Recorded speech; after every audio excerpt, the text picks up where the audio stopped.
ماں اس کائنات کی وہ عظیم ترین ہستی ہے کہ انسان جتنی بھی بڑی سے بڑی کرسی پر بیٹھ جائے، اسے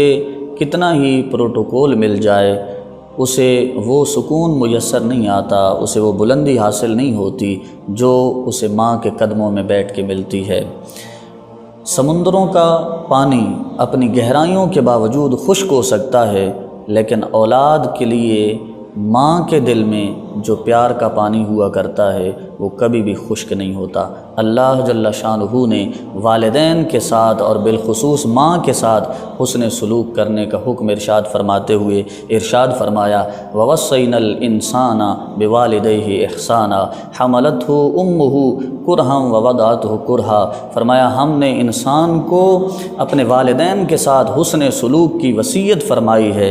بالخصوص اس ماں کے ساتھ حسن سلوک کر کہ جس نے تکلیفیں برداشت کر کے تجھے اپنے پیٹ میں اٹھائے رکھا اور پھر تکلیفیں برداشت کر کے تجھے جنم دیا۔ انسان نے اگر محرومیوں کے دن دیکھے ہوں اور پریشانیاں دیکھی ہوں اور اس کے بعد اس کے اچھے دن آ جائیں اور اسے عروج مل جائے تو پھر اس کا دل چاہتا ہے کہ آج میرے اس عروج کو دیکھنے والے میرے والدین ہوں اور وہ میرے اس عروج کو دیکھ کے خوش ہو جائیں۔ یہی وجہ ہے جب آقا علیہ الصلوۃ والسلام امام الانبیاء کے مرتبے پر فائز ہو گئے تو رسول اللہ صلی اللہ علیہ وسلم عشاء کی نماز پڑھانے آئے۔ عشاء کی نماز پڑھانے آئے تو آپ کریم صلی اللہ علیہ وسلم نے صحابہ کرام علیہم الرضوان کو فرمایا، اے میرے صحابہ، لو ادرکت والدی او احدہما،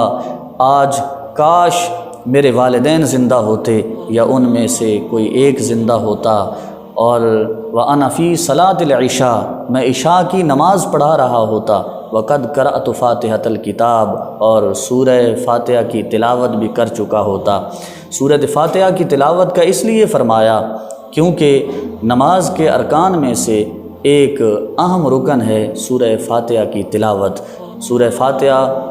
انسان جب سورہ فاتحہ کی تلاوت کر رہا ہوتا ہے تو اللہ جل شانہ سے راز و نیاز کی اس کی گفتگو جاری ہوتی ہے۔ تو آپ نے فرمایا میں عشاء کی نماز میں ہوتا، سورہ فاتحہ کی تلاوت کر چکا ہوتا، تنادی یا محمد، پھر میری ماں مجھے آواز دیتی تو لقد اجبتها لبیک، تو میں لبیک کہتے ہوئے نماز کو چھوڑ دیتا اور ماں کے قدموں میں حاضر ہو جاتا۔ اس حدیث پاک سے پتہ کیا چلا کہ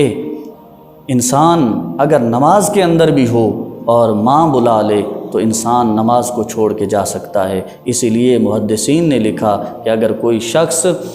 نفلی نماز پڑھ رہا ہو، نفل نماز پڑھتے ہوئے اسے ماں بلا لیتی ہے تو ماں کی عظمت و شان یہ ہے کہ نفل نماز کو چھوڑ کے بھی ماں کے قدموں میں حاضر ہو جاؤ۔